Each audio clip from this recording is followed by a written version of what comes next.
விரும்பல, நினைக்கல. சோதிக்கும்படி தான் அப்படி செஞ்சாரு.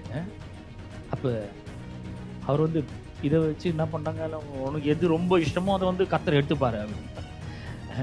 எனக்கு சொல்லிக் குடுத்தவர் பாருங்க, இந்த பைபிள சொல்லிக் குடுத்தவர் ஒருத்தர் இருக்காரு எனக்கு.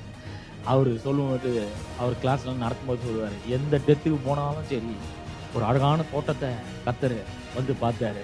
அந்த தோட்டத்துல ரொம்ப அழகான ஒரு ரோஜா செடி இருந்தது. அந்த ஒரு அழகான ரோஜா கர்த்தருக்கு அது மேல ரொம்ப பிரியம் ஆயிடுச்சாம். நேரா போய் அந்த ரோஜாவ பறிச்சுன்னு போயிட்டாராம். எனக்கு வேணும். இதெல்லாம் எனக்கு அப்போ வந்து கேட்கும்போது கொஞ்சம் இதெல்லாம் ரொம்ப ஓவரா இருக்குதுன்ற மாரி தெரிஞ்சது. நான் என்னோட ஃப்ரெண்டுடைய அப்பா இறந்துட்டாருன்னு நான் போயிருந்தேன் பாருங்க. எங்கேருந்தோ ஒருத்தர் பார்த்துட்டு வந்திருந்தாரு. அவர் அதே கதைய அப்படியே சொன்னாரு. நான் என் காதுலயே கேட்டேன் நானு. அப்ப அந்த பிள்ளைகள் நினைக்க மாட்டாங்களா?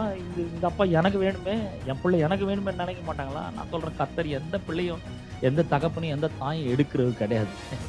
அவர் நமக்கு பிள்ளைகளுக்கு கொடுக்கிறவராய் அவர் இருக்கிறார்.